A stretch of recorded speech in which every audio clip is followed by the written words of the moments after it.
Judge, we might, before we actually dive back into Mr. Nichols' testimony, it was pointed out to me during this break that there's been an error in the numbering of the exhibits to Mr. Gebhardt's testimony that I'd like to clean up sometime. I don't have to do it right now, but it's fresh on our mind. Okay, why don't we do that at the end of the day or right coming back from lunch?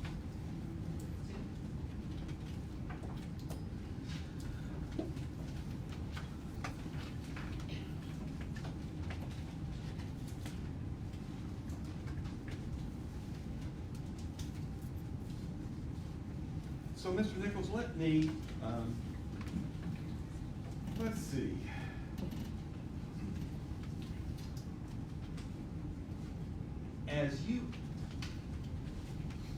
Do you have enough understanding of the Texas definition of BACT to know whether, or to have an opinion as to whether it requires the greatest degree of emission reduction that's achievable, and that is also consistent with technical feasibility and economic reasonableness?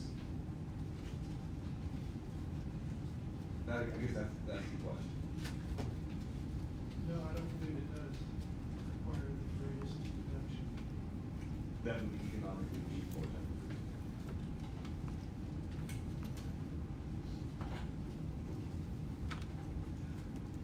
Have you been told that by, somebody at TCEQ? We're told that by anybody, it's just in my experience, processing permits.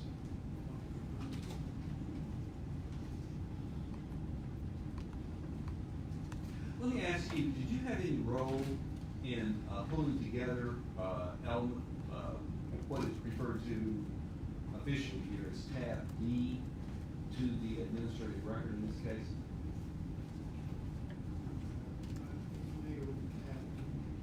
Well, were you asked to pull together what at least Western considered to be the administrative record of its interactions with TCEQ? I believe everybody in Westwood that had emails and communication with TCEQ during the application process, submitted all their emails and so forth. Is that what you're referring to as Stephanie? Well, I'm not sure. There is, I'll represent to you that there is in this record a set of documents that are labeled tab D, and they include pretty much, I would have thought, almost everything of a sort of polished nature that was exchanged between Westward or Vulcan and TCEQ. And I just wondered if you had any role in gathering all those documents up. But if you haven't seen, if you don't really know what tab D is, you should go down the source further. I would have submitted all my emails on my computer, but I'm not sure. I didn't pull together the tab. Okay. So during this recent break, did you have any discussions with counsel for Vulcan regarding this issue of whether or not non-facility sources should be included in this version model? I have no further questions. Thank you.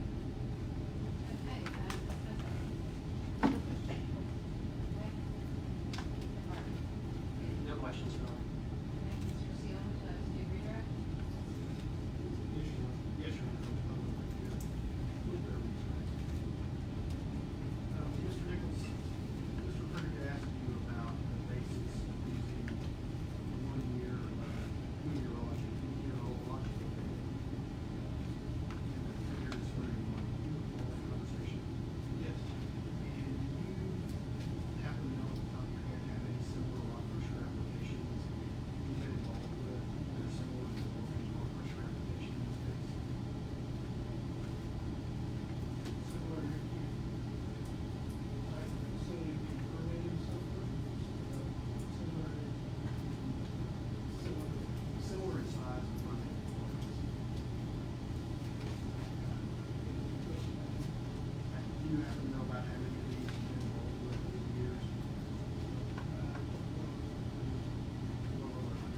Is it typical to use 1 year of that data in this type of rock pressure application? Do you ever recall a specific application where more than 1 year of that data was required?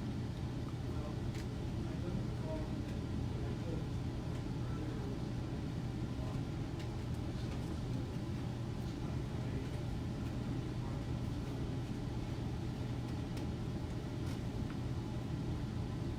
And when Mr. Frederick asked me if you had common or if you had personal knowledge of EPA approval of TCEQ's background process, how do you know about EPA approval of TCEQ's background process?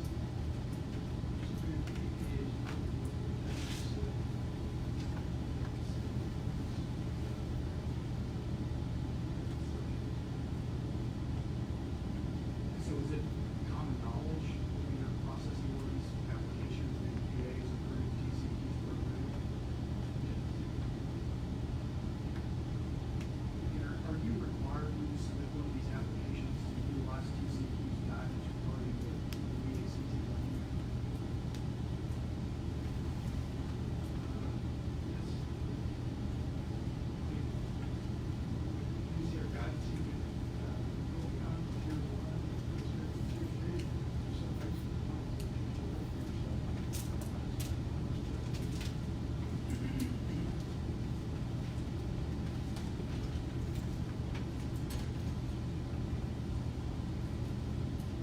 Mr. Frederick asked you a series of questions about case-by-case determination, including the tier one back review. Did you look beyond the matrix for other control technologies when you conducted this particular back review? Well, as I said, is the max tier one emissions on the table, emission calculations, modeling, demonstration show.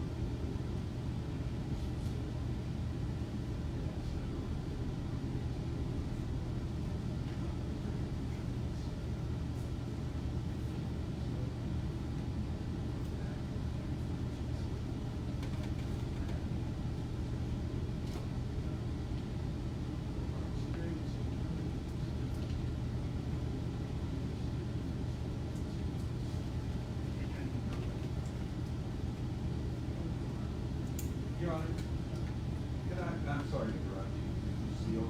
I can't hear it, and this is a legislative public forum. I we just have some of the better sound. Practically in my mouth at this point. So, hurry, see if we can raise that. Well, I'm not sure it's your fault. Do we wanna try to put this down, which one we can go remember? Above record and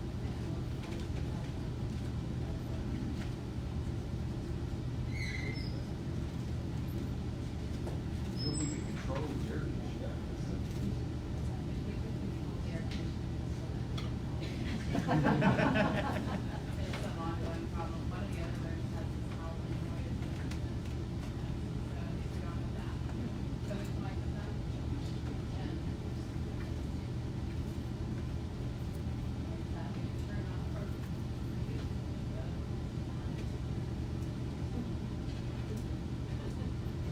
That works. Give me a stereo. Should have helped a whole lot, does it? It does, okay, all right. So we have the resolution transcript, and hopefully the recording, it should be, we have the mic going through. Okay. All right, we're back on the record.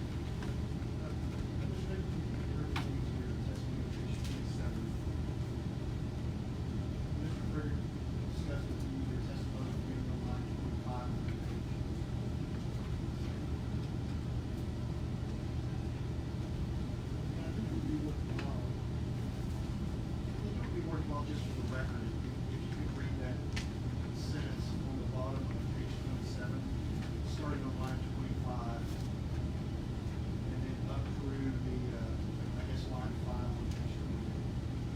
Your Honor, I'm gonna check this. This is just a leading question. Tell me exactly what the answer was. Okay, well, what question was on the table? I'm sorry, Your Honor. What were you, I'm sorry, I thought you had a chart to speak, what were you asking?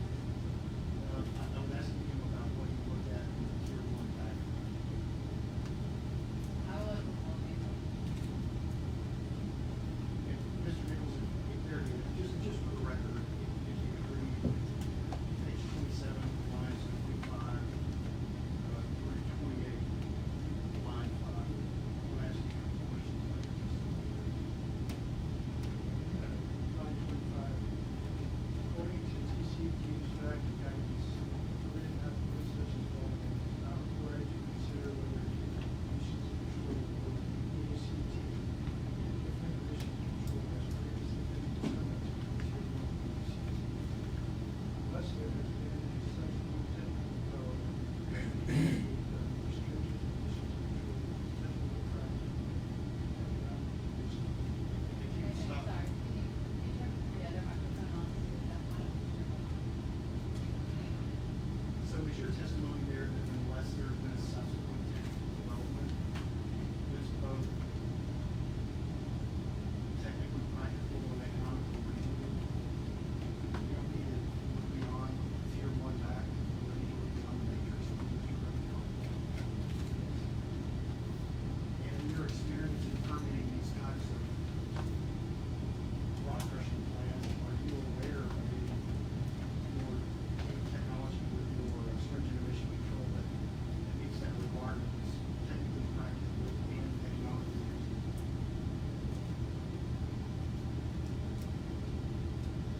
Well, use enclosures, but that's not, in my research, that's not true. Okay, so that either wouldn't be technically practical or economically reasonable. I'll reject, that's a leading question. That's the same. So would that type of technology be technically practical or economically reasonable? For a facility like this that's a portable plant, it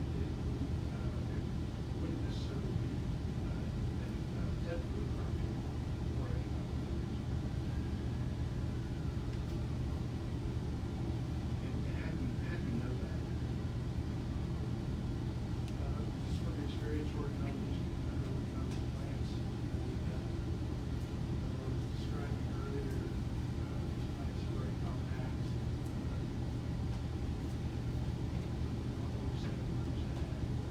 And how do you keep up with development in the industry to know whether there may be different technology out there that might push back beyond your? Well, we're members of various groups such as the National Study Center Gravel Association, TACA,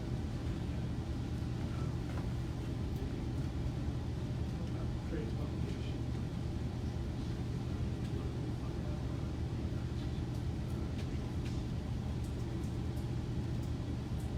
Sorry, to interrupt just a second. I'm gonna try adjusting on the speaker volume back there. Feedback problem.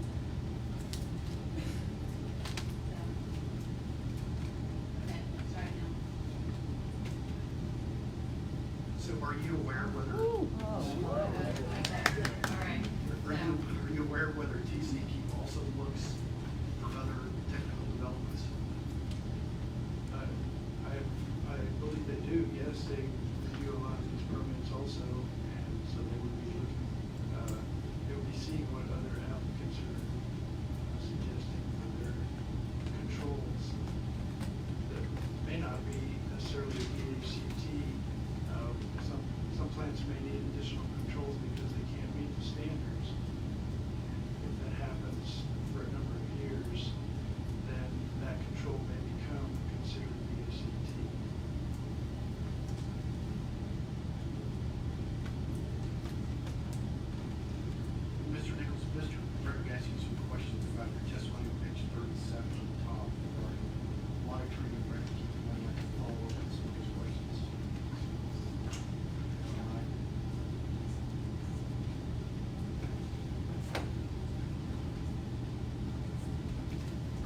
any of the monitoring and record-keeping requirements in Vulcan's draft permit different than the same monitoring and record-keeping requirements you've seen in other permits for similar facilities?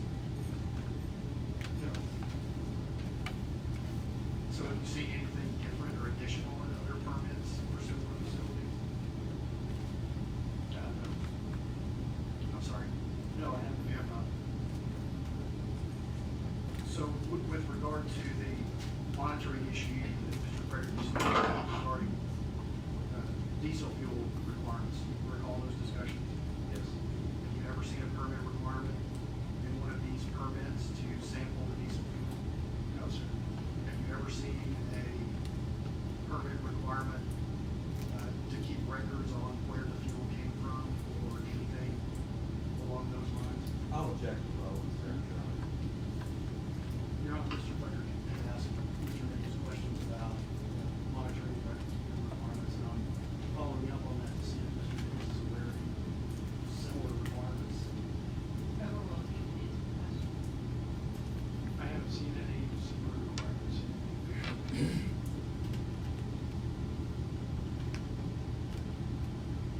And the TCEQ wanted to check to see if the low sulfur diesel, which I believe is what you described as required by the permit, ultra low sulfur diesel, would Vulcan likely have receipts of where they got their fuel and what type of fuel it is?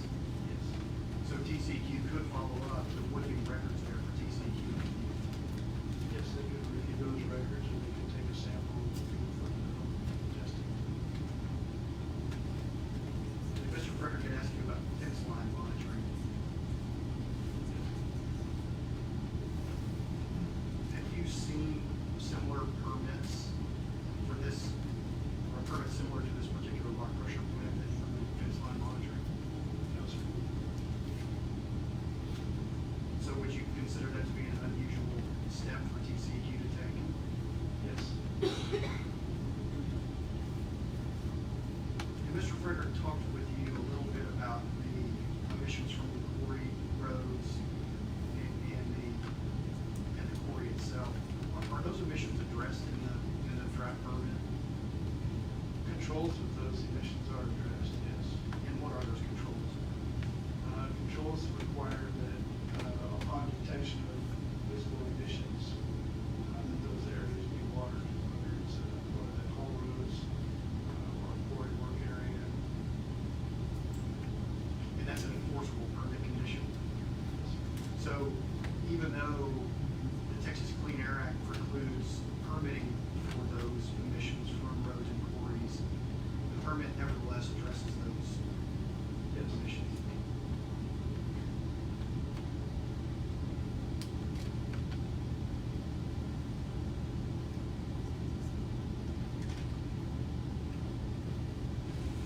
Mr. Nichols, I think after this, we'll follow up on that. Thank you very much. Okay, Mr. Frederick, you have three questions? I've got just a little bit of curiosity. Mr. Nichols, you've not undertaken any investigation of configuration constraints that might confront Vulcan on that site, on the property where they're having strong pressure up there. Configuration restraints? Yes. Configuration, I don't understand the question. Well, you just testified to council for Vulcan that, among other reasons that you don't like enclosures or back houses, is that, Objection, Your Honor, you can say anything. well, you sort of talked about this. I believe you testified, did you not, that requiring enclosures of portions of this rock pressure plant facility, would not be practical or economically reasonable because of, it's important, and studies might be a problem. Yes, for some of the, yes. Okay, now, you haven't actually done any sort of investigation of the constraints that have already constrained your space at this particular site, have you? You know, the particular equipment you're speaking about, or the site? The site itself is pretty much huge, isn't it? Yes, sir.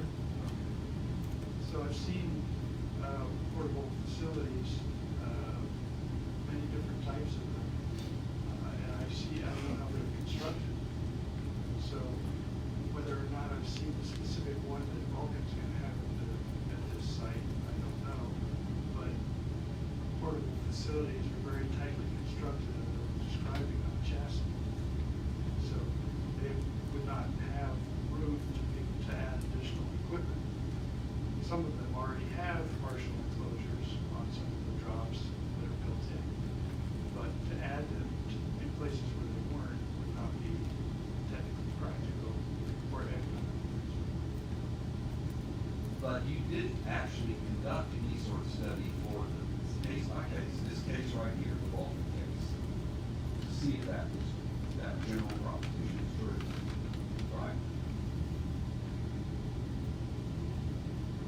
Well, we don't know exactly what portable plant they're gonna use, so there would be no way for me to conduct that, other than to use my experience of having seen dozens of different types of portable plants. And the answer I gave you already.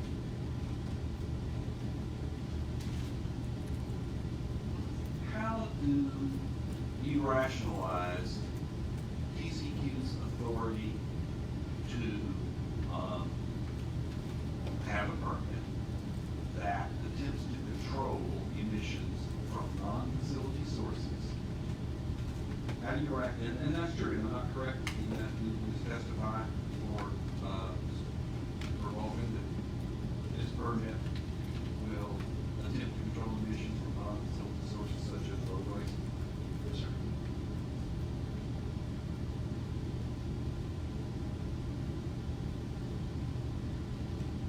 But you've also testified, haven't you, that the emissions from those roadways may not be included in the dispersion modeling because those roadways are not facilities, right? That's correct. Now, how do you rationalize those two, or can you rationalize those two positions regarding the treatment of non-facility sources? Well, I don't think there's any rationalization to be had. They're not included in the permit, because they're not facilities, and they're not included in the modeling because they're not facilities. Nevertheless, the permit requires them to be controlled. Just like if you had a site where you didn't have a rock crusher, you had roads, you had a quarry, you would still have to control emissions from those things, even though they didn't have to have a permit. How would you control that?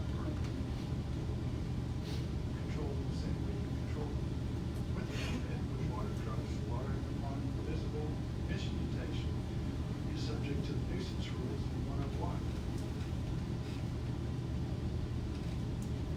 Everybody on every property is subject to the nuisance rules on 101. But the nuisance rules under 101 don't provide TCEQ sufficient authority to require consideration of the emissions from the non-facility sources in dispersion modeling in this particular instance. Right, 101 doesn't go there, 101 discusses nuisance.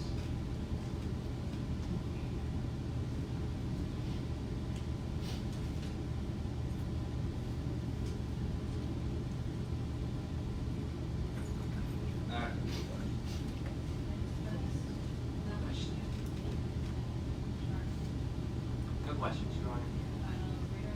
Your Honor, we-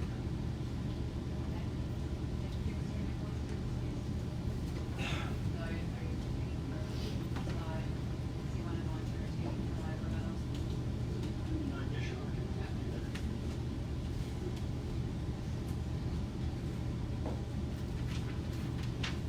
Your Honor, it's appropriate this time to call the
It would. Your Honor, at this time, Vulcan moves to enter APP DK1 and APP DK2. APPDK1 and APPDK2 are intended. Your Honor, we pass those. Okay. Mr. Frederick or Mr. Orman? I guess I'll take it. Mr. Nolhoff, I could get you to, turn to pages 10 and 11 of your recall testimony. I'm there. Now, you, at that point, go through starting on page 10 at line 14, an explanation, and then it continues on really through that table, I guess actually ends on the top of page 12. But you have an explanation of the terms GLC max and the term total maximum off-site GLC, which I believe I understand, but could you perhaps elaborate or just tell us in more length if you need to, what the difference is between GLC max on the one hand and total maximum off-site GLC? Air dispersion modeling calculates off-site ground level concentrations for different pollutants associated with the project at hand. The term GLC max refers to the maximum concentration that the model produces at the receptors that are looked at within the model. And then the term total maximum off-site ground level concentrations is the final part of the max analysis where a background concentration is added to the GLC max to get the total GLC max. It's the total concentration that is used, computed, and then compared to the National Ambient Air Quality Standard for the other standards that are being looked at. Okay, so does, in this particular case, GLC max, is that calculated using only the sources, only the sources that are on the Vulcan site and that also are treated as facilities or part of the facility that is on the Vulcan site? I guess not exactly understanding your question, maybe rephrase. Yes, let me try that. When one calculates GLC max, and as reflected in your testimony, does that calculation include any sources that are not located on Vulcan site? And you're going back to the term GLC max, not total? Yes. Yes, so the term GLC max refers to the result from what is actually explicitly modeled. And so that means we're going to model, in this particular stage, only Vulcan equipment, and maybe not all Vulcan equipment. We're not looking at any sources that are off the Vulcan site, correct?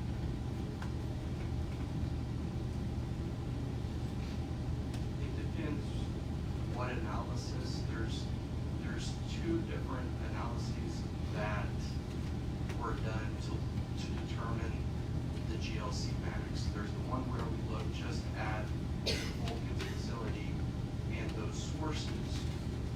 And then there's a second analysis that looks at not only Vulcan's sources from those facilities as well as their stockpiles, but then also the inclusion of Martin Marietta's off-property rock crushing facility.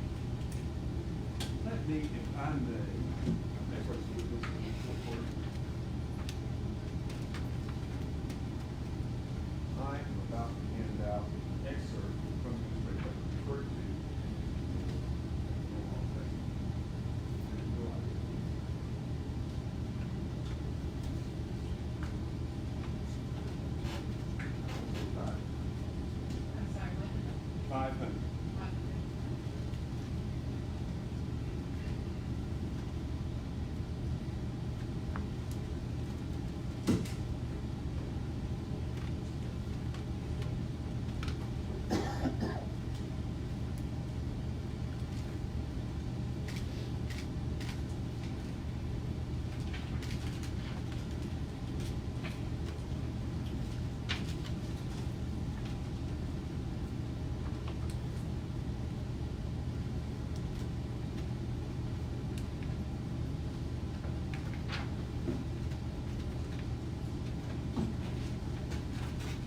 SOAH, you contended on an exhibit which is designated Friends 500. And I will represent to you that these are excerpts from the air quality analysis report that you yourself have referenced. I'm not sure if you reference it on this page, but you certainly reference it back here on page 31. But all I really need you to do is just look through the handout, see if you can confirm for us that it is an excerpt from the air quality analysis and the cover letter.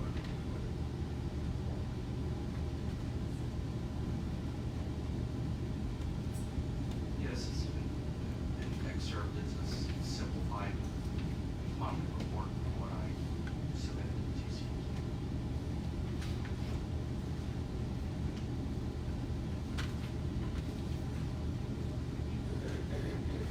If I could get you to turn to page 34 of that modeling report, or of that exhibit 500.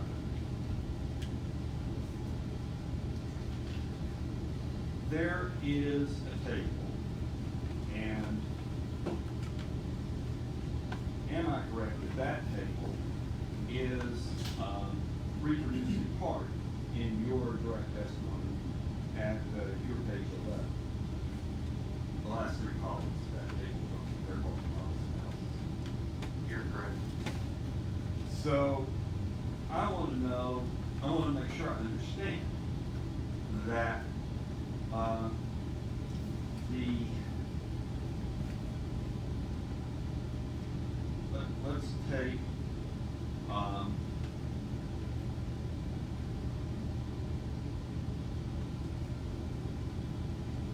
let's take column, and I'm still actually focusing on this, making sure we understand the definition of GLC. There is in exhibit 500 a column, it's really the second column, this first column of data, a column for maximum off-site predicted concentration, and that is GLC max. That's a narrative description of GLC max. Yes, sir. Now, so when we see, for example, 24-hour PM10, in that very first or second row, the data point, the first row has the data. And we see that that's 4.16 micrograms per cubic meter.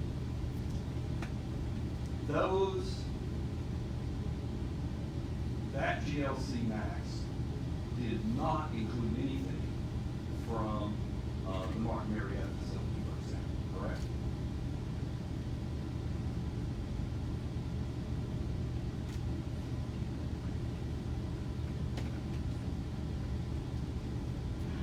Or not? I could be wrong.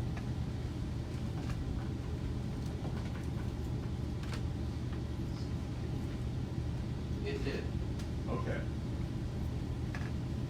So, GLC max includes emissions from sources that are not exclusively Vulcan sources. In this particular case, it also includes the Mark Marietta source. I believe it does. I think in order to do a real comparison, it'd be helpful to see the entire air quality analysis that I submitted, just to make sure.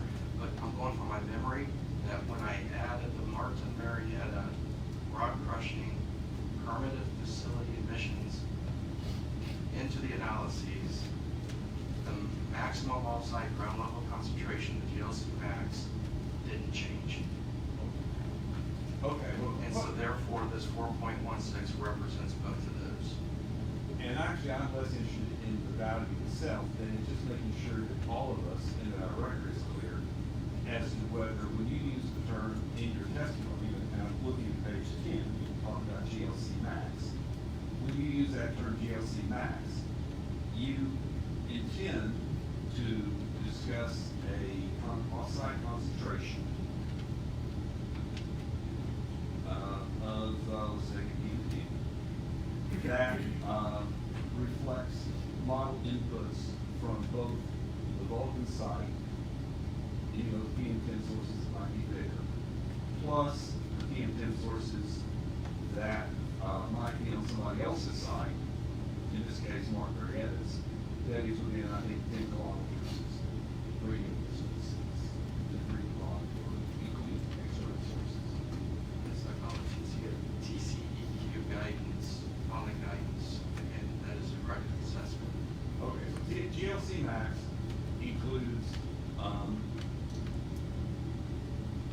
PM10 sources on the Vulcan property that are also part of the facility.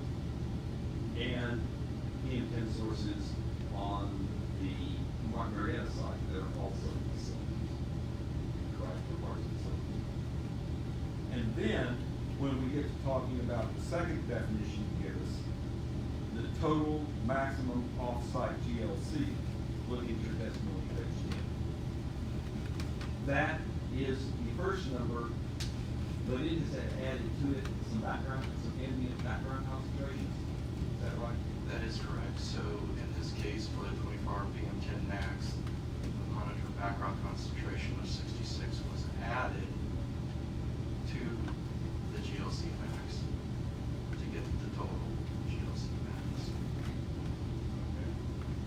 And then compare it to the max value. Now, neither the GLC max does not include emissions from roadways, quarries, at either Martin Marietta or the Vulcan side, right? For 24-hour PM10, Well, any of the units, any of the units. So PM10 or PM2.5 or 4. I think your statement is somewhat inaccurate. We can discuss a modeling that included roads, but let's also take a little deeper look at the use of a monitored background concentration is utilized in this particular case, which wasn't necessary for most of the analyses, to cover those emissions, whether on-site or off-site, when those emissions are not explicitly modeled. So the use of the background concentration plays that role. Okay, so I move to strike the answer, which is not responsive to the question. Sorry, I didn't hear you. Overwhelmed. All right. So, putting aside the,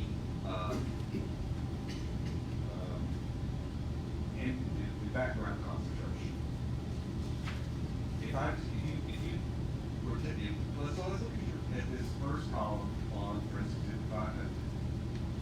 And there's a value given for maximum off-site predicted concentration. That value reflects contributions, am I correct? That value reflects contributions from the Vulcan site and the Martin Marietta site from sources that are considered to be facilities or parts of facilities. Yes. And it does not include contributions from the Martin Marietta site or the Vulcan site from sources that are haul roads or quarries. Again, it's dependent on what specific NACs you're referring to. That's a very general statement for all those rows of different analyses. So let's take another max, sulfur dioxide. Are contributions to GLC max of 1 hour SO2? Do those contributions from quarries and haul roads find their way into that number? No.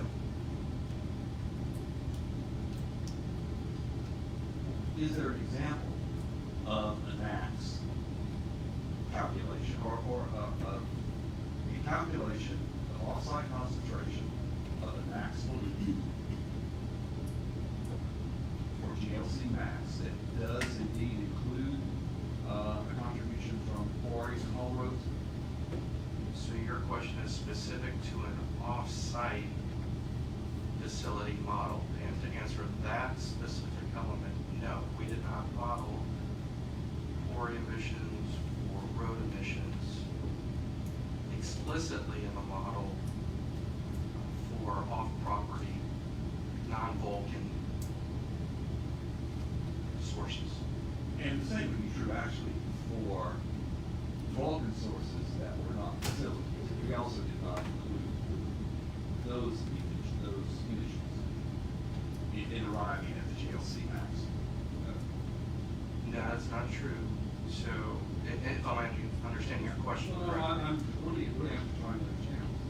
Okay, so we included roads explicitly in the model for the annual PM 2.5 max analysis.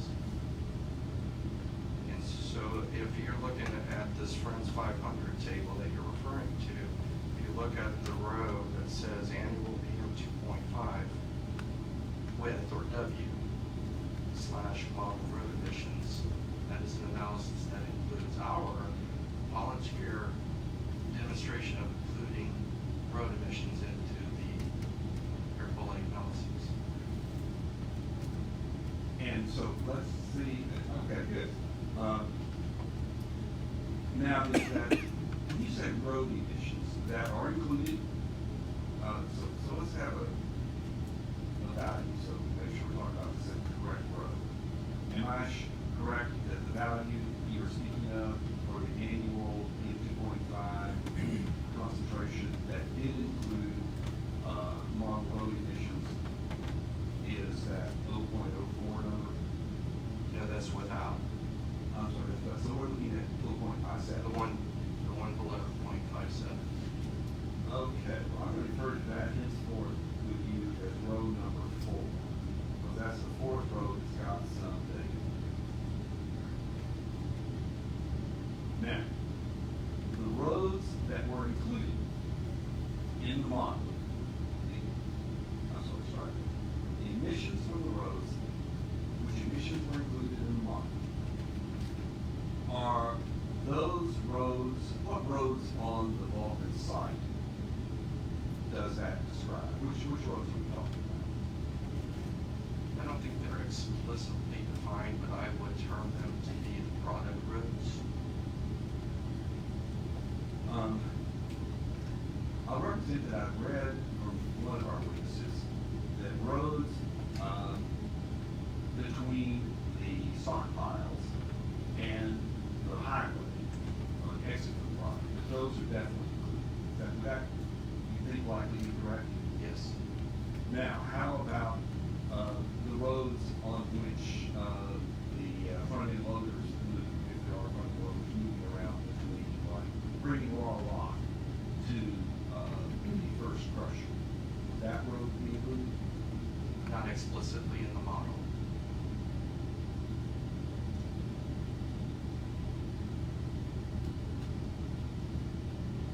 Now, I take it from Forensic Exhibit 500 that the difference in GLC max, I'm sorry, that question, already disorganized here.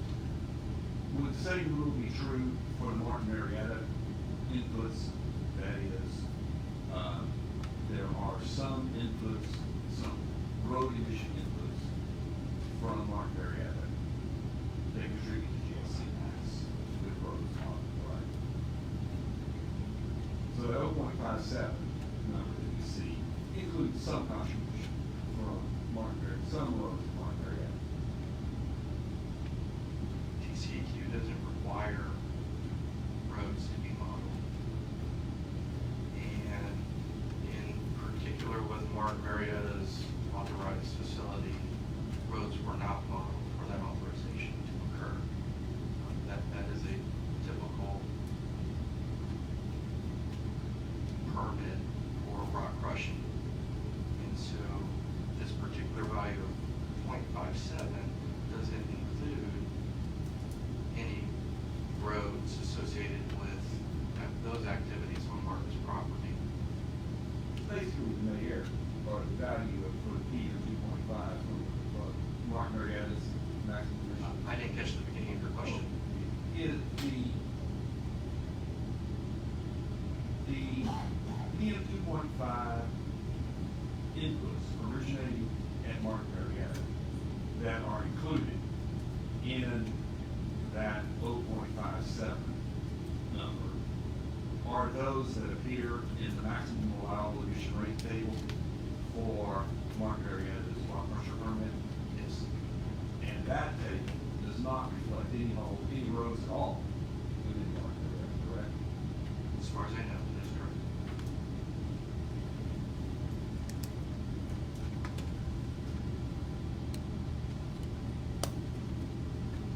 So it would appear that the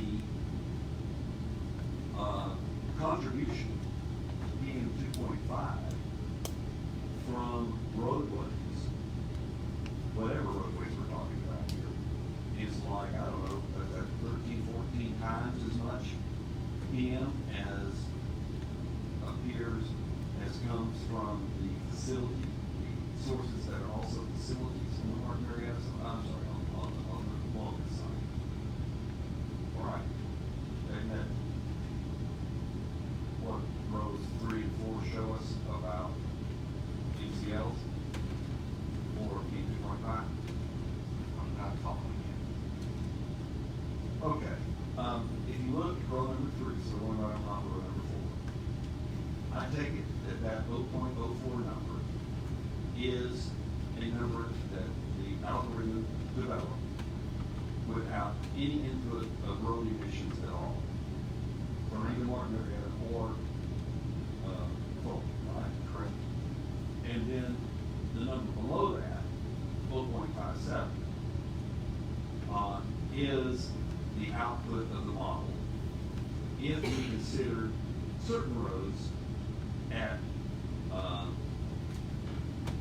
Vulcan and no roads in Martin Marietta. And so it would appear, do I misinterpret these two numbers to indicate that the contribution to PM 2.5 from roadways, in only some roadways, is roughly 14 times more than the contribution from the facility sources on these two sites? I can't confirm the 14 times in my head, but there's obviously a contribution. The analysis shows it, but the contribution is small, especially when you consider background as high as it is relative to the contribution alone of those roads that were explicitly modeled. Does that make sense? The I background mean, I agree is with the conclusion, but I do see what you're saying. significantly higher. The table shows that The table shows that the total maximum concentration is dominated by the monitored background concentration. Correct. Which in this case, I'm forgot whether PM 2.5 is Selma or is that another school, but the monitored background concentration is derived from, you remember off the top of your head for 2.5, is it that Selma monitoring station? For PM 2.5, the monitor data is from Heritage Middle School, not Selma.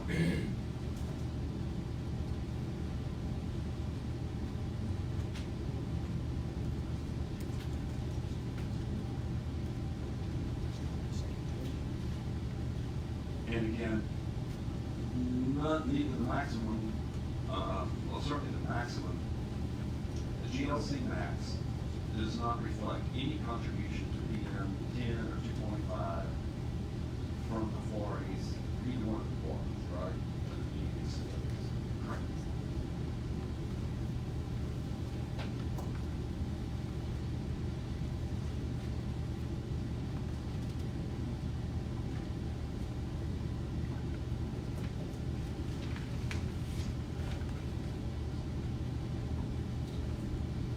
If I could get you to look back, in, for instance, if I could,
2014 NEI data set, National Emissions Inventory data set.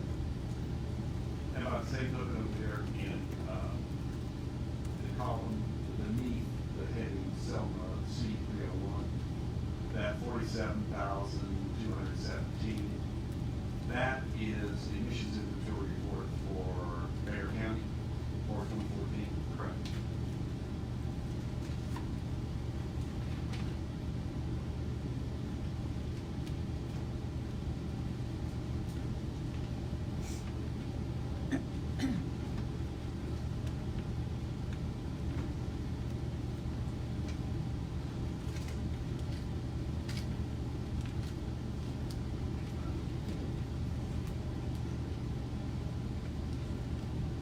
Did Westward do any modeling, I'm sorry, going back actually to your pre-trial testimony, page 11.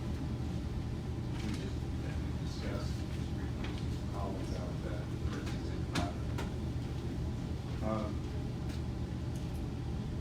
it shows, for example, that, that table over there on page 11 shows that if one did include the roadway emissions from some roads on the Vulcan side, but none of the roads on the Vulcan side, on the Martin Ave side, there would be a maximum model concentration of PM 2.5 on an annual basis that was 75.8% of the max limit, right? Your statement's pretty long, but I'm going to agree. I think I understand what you're saying. Yeah, I'm really trying to be straight about this. So what I want to find out is if Westward did any modeling to determine what that 75.8% number would be had haul roads at the Martin Marietta site and quarry emissions at either Martin Marietta or Vulcan, then explicitly modeled.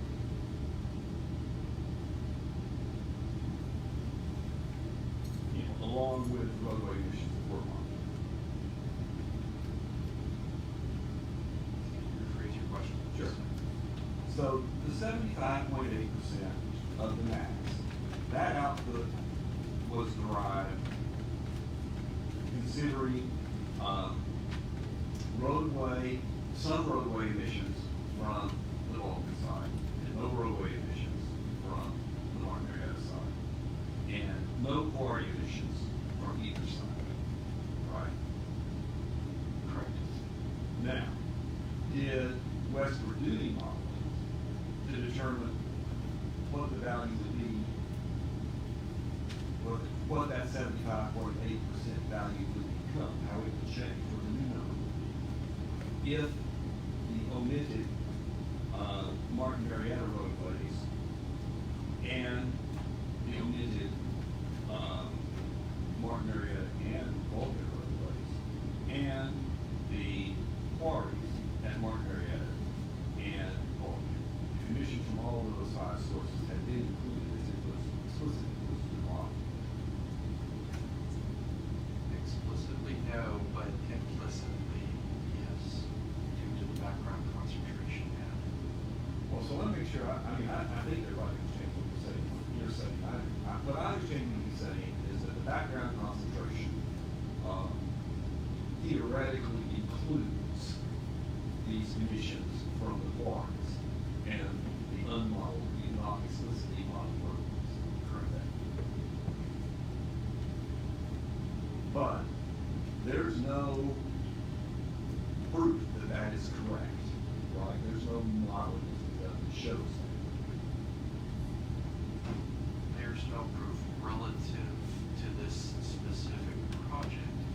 However, based on my knowledge and experience of modeling roads in the past for several different type of rock crushing facilities and quarries here in Texas, we've never had a concern that the NACs would ever be violated and demonstrated explicitly in modeling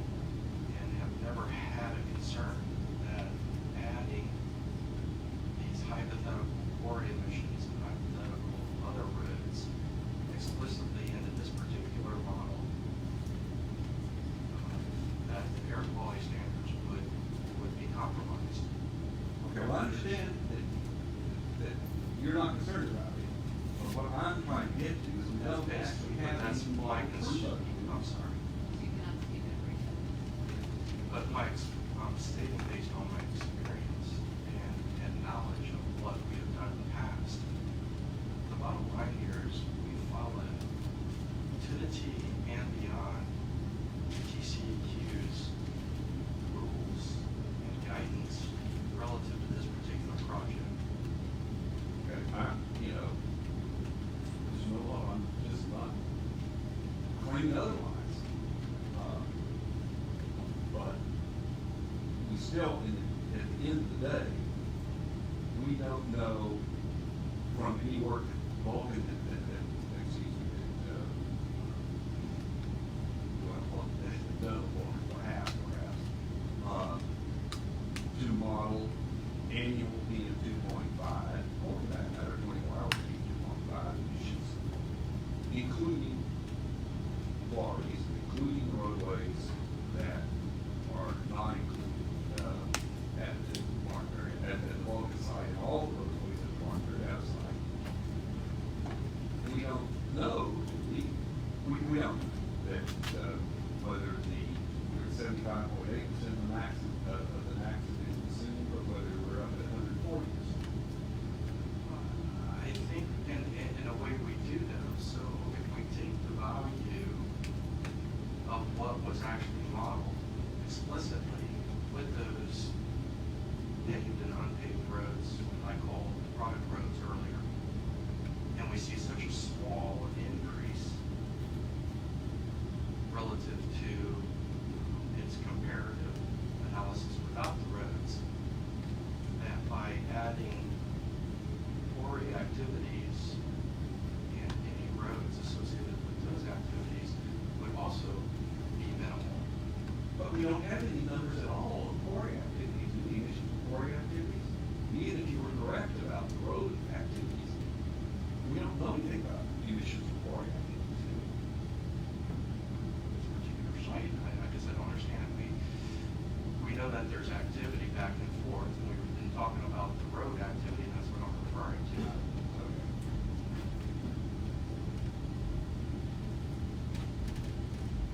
Let's see here, we'll leave this fascinating subject behind.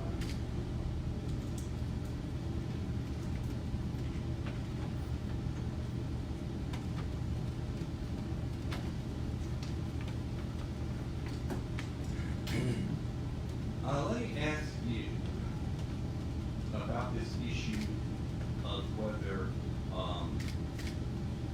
for worst case meteorological, for worst case model of off-site impacts, the meteorological data set should be a 5-year data set, or a 1-year data set, or if 1-year data, like what?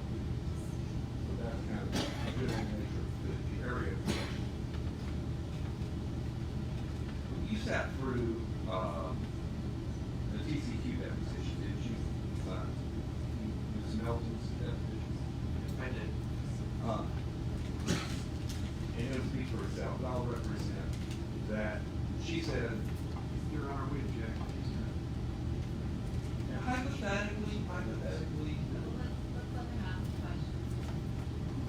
Find out what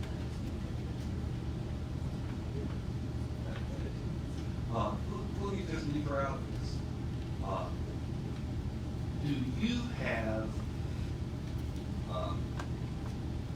data that allows you to know whether for this facility, the maximum off-site impact at a receptor of, let's say, P 2.5 would be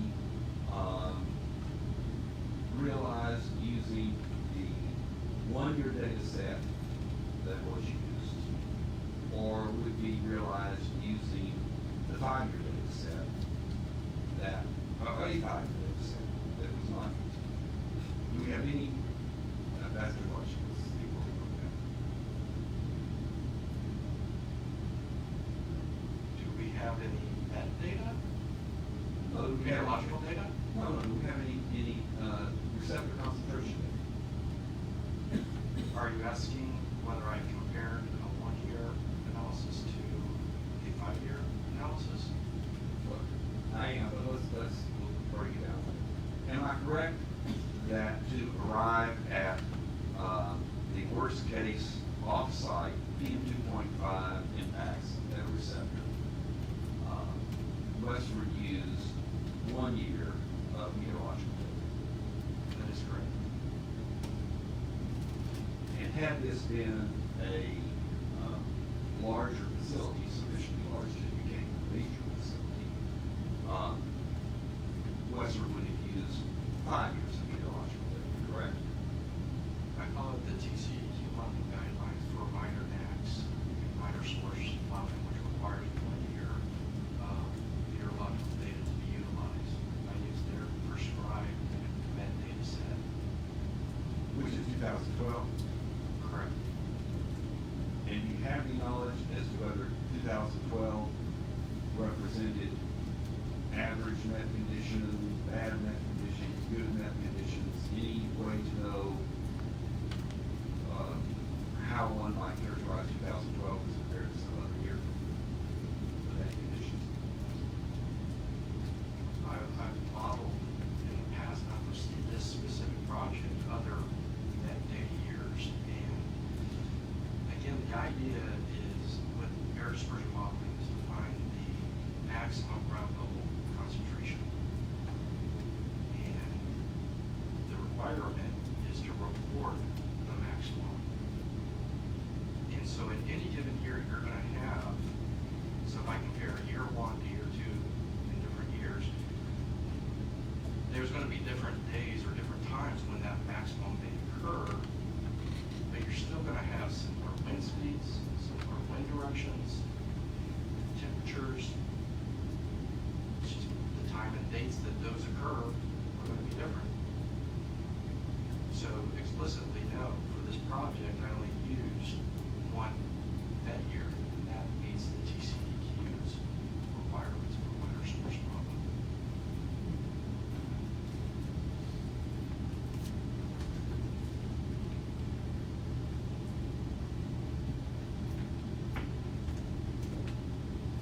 Would TCEQ not allow you to use a 5-year data set instead of 1-year data set? For a minor source, Yes. yes, they would allow us, but we would have to stay consistent for every single, at least max analysis. I'm not for sure about the health effects analyses. I think only 1 year would be allowed. So in general, that's not gonna be a recommendation that they make or something that they're gonna push, because their guidance solely states for a minor source, you're gonna use their data, use a 1-year med set data set. And for could you use EPA said could you use 5 years? Would TCEQ allow I'm not aware of an EPA meteorological data set. Well, does TCEQ have a 5-year meteorological data set? Yes. But that was not one that could be used for calculating GLC max according to TCEQ guidance. They recommend the 1 year for a minor source. And so, although recommended, or though not recommended, could you have used a 5-year data source, data set? Yes.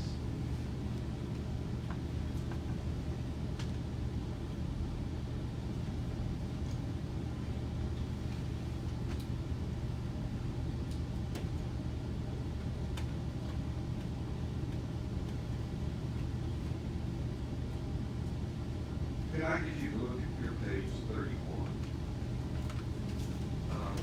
I'm sorry, of your pre-call testimony.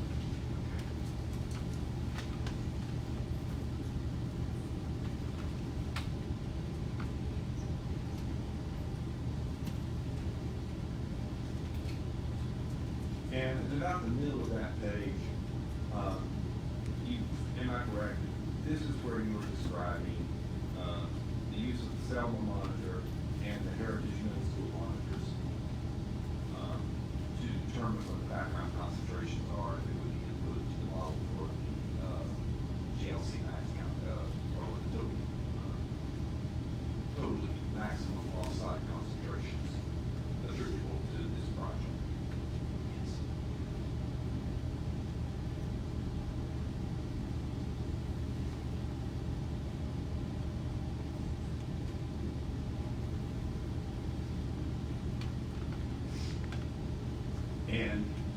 believe I know your testimony is page 31, lines 14, 15, 13 and 14.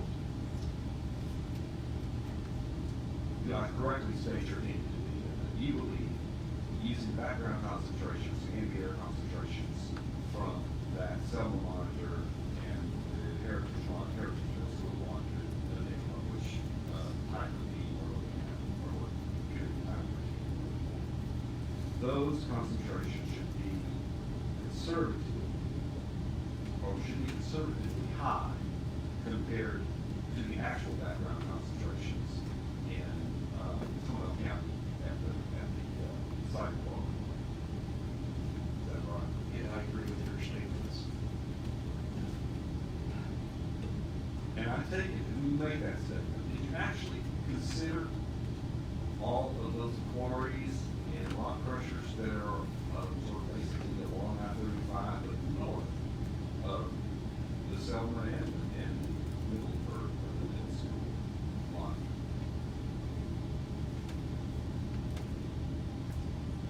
I think it's important to note here that within the EM10 and EM2.5 max modeling analyses, background concentration wasn't required by rule to be added. I'm not trying to avoid your question here, I'm just trying to set the stage. I will grant you, I mean, I think we all, it's throughout the testimony. Vulcan undertook some modeling that TCEQ did not. It looked at various variables along the background concentration. And without considering roadways, without considering quarries at either one of these, either the Vulcan or the Mark area facility, without considering any roadways at the Mark area facility, without considering some roadways at the Vulcan facility, we just established, did we not, that the annual EM2.5 max, 75.8% of it is consumed according to the modeling. That Vulcan did, right? Well, Yes. so, and we also determined that the background concentrations, which are added to the GLC maxes, are really like the dominant contribution to the total, percentage of max that we consume, right? According to the model. That is true, but those backgrounds were voluntarily added. We didn't have to add those. But if one were just, It's a specific exclusion according to the modeling guidelines. So we volunteered those numbers to be overly protective, to communicate to the public that this plan is expected to meet the air quality standards. So we did everything in our power to demonstrate that. And so that's why I need to communicate that the addition of these background concentrations, not only are they conservative numbers within themselves, they're conservatively higher than expected, but it's not specifically required that those concentrations be included. okay, so that it's not required in I at least understand. But Westford or Vulcan thought it prudent to do that modeling anyway, because it more nearly reflects reality, right? It more nearly reflects the real impact of the facility.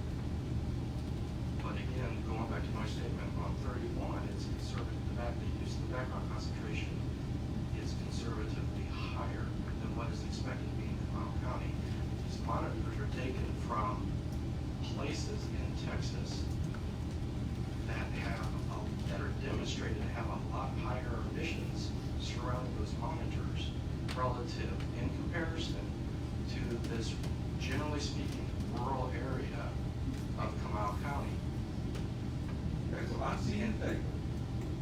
We've seen your table from, we discussed earlier, those pages 16 and 17 from your walking modeling analysis that just compare the Selma monitor and Heritage Middle School monitor locations in Comal County. And one can interpret those as one, but I mean, the question I asked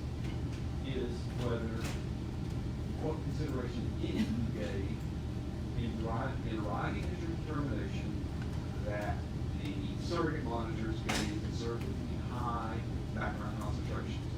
What consideration you gave to all those quarries and rock crushers that lie on the south side of, roughly, on the south side of the Vulcan site? The SOAH monitor is the only monitor that is somewhat close to those quarries that you're speaking of, just west of I-35. And so in the 24-hour PM10 analysis, we added voluntarily the background concentration from the SOAH monitor. Would you consider it to be conservatively high? All right. It's in Bear County, yes. It's surrounded by a lot of houses. It's surrounded by a lot of activity along I-35. My analysis, my modeling report shows the comparisons of populations between Comal County and Bear County. It shows the comparisons between 2014 National Emissions Inventory numbers. It shows the actually reported emissions surrounding the monitor versus the project site, and all of those surrounding the monitor are significantly higher than that of the project site. Okay, so the national emissions inventory numbers, those don't include any emissions from quarries and all of them, right?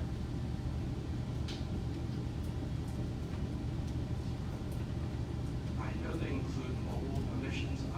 There's several different sectors that the aggregate number that comes from the 2014 highs includes. Well, I'm just not for sure about all the segments. It's multiple sectors. It's all the industrial sectors and et cetera. so you don't know whether emissions of quarries and haul roads are even reflected in emissions. I'm not aware of the EPA requiring any facility, any quarry, rock crushing system to report those type of emissions to that database. Okay. And then you'll grant me, won't you, that there are a number of rock crushers, quarries, cement plants, concrete batch plants, I guess I should say, north of the Selma monitor and south of the Vulcan site. There are several minor source aggregate facilities. Several north. might be a number of things it does, right? Well, let's get back to your original question. There are several minor source facilities north of Selma monitor. And then you asked a second question, south of the Vulcan site, there's only one within 10 kilometers. I understand. And that's the Martin Marietta site. I understand there's only one within 10 kilometers, but isn't there a neighborhood of a dozen between, that are north of Selma and south of the Vulcan site? There are more quarries farther to the south in the Bear County, south of Vulcan site. But I take it from your earlier comments, that notwithstanding that factual situation, you would still consider the Selma monitor to provide a conservatively high background concentration of PM, either 2.5 or 10. PM10, yes.